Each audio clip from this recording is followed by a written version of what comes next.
That's how Attorney General and Minister of Legal Affairs Nandlall described Thursday's ruling by Chief Justice Roxanne George Wiltshire that the Registrar of the Supreme Court must release copies of the statements of poll and the statements of recount from the March 2, 2020 general and regional elections to assist in a criminal probe into alleged electoral fraud. Is a ruling that is in consonance with all the general and acceptable established principles of law. An application by Attorney Nigel Hughes on behalf of his client, Chief Elections Officer Keith Lowenfield, to block the request by the Police Commissioner and the Director of Public Prosecutions for the High Court to produce the documents was also denied. The Chief Justice ruled that although Lowenfield is the legal custodian of the documents, he does not have an interest, such as to object to the court granting permission for such a release. Nandlall spoke to this issue. Therefore, the documents, the statements of poll, were always made public. They were always public documents since the night of voting.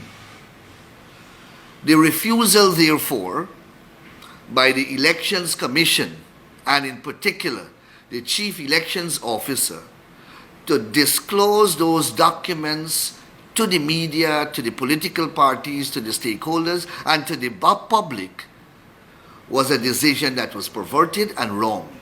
Attorney Nigel Hughes has contended that his client has a right to be heard because the statements of poll and recount could only be legally released for an election petition. Nandlall shared a different view. It doesn't mean that he is the exclusive keeper of the documents. Obviously, in appropriate cases, he would have a duty devolving upon him by law to part company with copies of those documents if the law requires their use in another forum.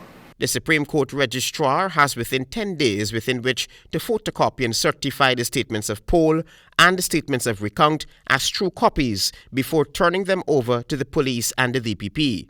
The police has a power by virtue of a search warrant to enter into any place and to seize property, in particular property of an evidential nature.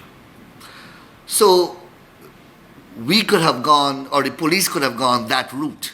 Mr. Hughes has already told Nightly News that an appeal to the ruling by the Chief Justice will be filed. Travis Chase, HGP Nightly News.